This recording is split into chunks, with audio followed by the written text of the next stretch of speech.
नमस्ते सम्पूर्णमा।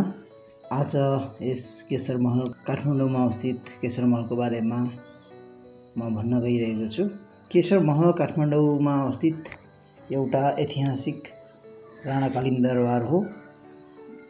यो दरबार विक्रम सम्वत 1952 तिर वीर शमशेरले जित शमशेरको लागि बनाउन लगाएका थिए। पछि विक्रम सम्वत 1965 मा चन्द्र शमशेरले यो दरबार किनेर आफ्नो छोरा केशर शमशेरलाई दिएपछि यसको नाम केशर महल रहन गएको हो। यसको वास्तुकला नवशास्त्रीय राणा शैलीमा आधारित छ। न्यू क्लासिकल यसलाई स्वप्न बगैँचा भनेर पनि भन्ने गरिन्छ। केशर महल परिसरभित्र रहेको स्वप्न बगैँचा अत्यन्त प्रसिद्ध छ। केशर शमशेरले यसलाई सन् 1920 मा बेलायती एडवर्डियन शैलीबाट प्रभावित भएर बनाएका थिए। यो बगैँचा नेपालमा 6 वटा ऋतुहरूलाई समर्पित गरेर बनाइएको छ।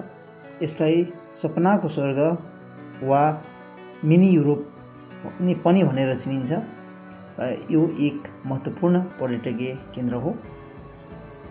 यसको नजिकै केशर पुस्तकालय पनि रहेको छ, केशर लाइब्रेरी। केशर शमशेरले आफ्नो निजी पुस्तकालय नेपाल सरकारलाई हस्तान्तरण गरेपछि विक्रम सम्वत 2026 सालदेखि यो केशर पुस्तकालयको रूपमा सञ्चालित छ।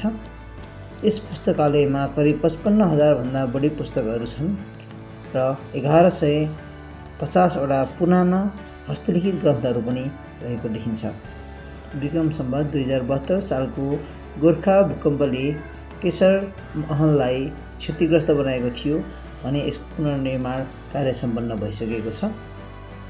यस केशर पुस्तकालय भूकम्पपछि लामो समयसम्म अस्थायी टहरामा सञ्चालन भएको थियो।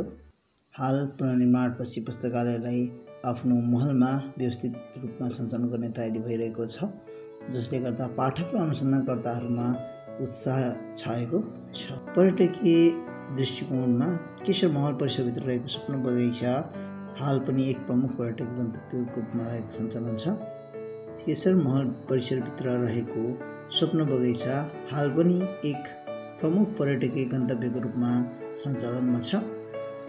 यो बगैँचाले काठमाडौँ सहरको कोलाहलबाट टाढा शान्त र मनमोहक वातावरण प्रदान गर्दछ। यस केशर महल दरबार क्षेत्र लगभग 34 रोपनी क्षेत्रफलमा फैलिएको छ। यस दरबारलाई राणा कमान्डर केशर शमशेर जङ्गबहादुर राणाले आफ्नो निवास र निजी पुस्तकालयको रूपमा प्रयोग गर्दथे। दरबारको वास्तुकला नवशास्त्रीय र युरोपेली शैलीहरूको मिश्रणमा आधारित छ, जसले राणाकालीन विलासिता र कलात्मक प्रतिनिधित्व गर्दछ।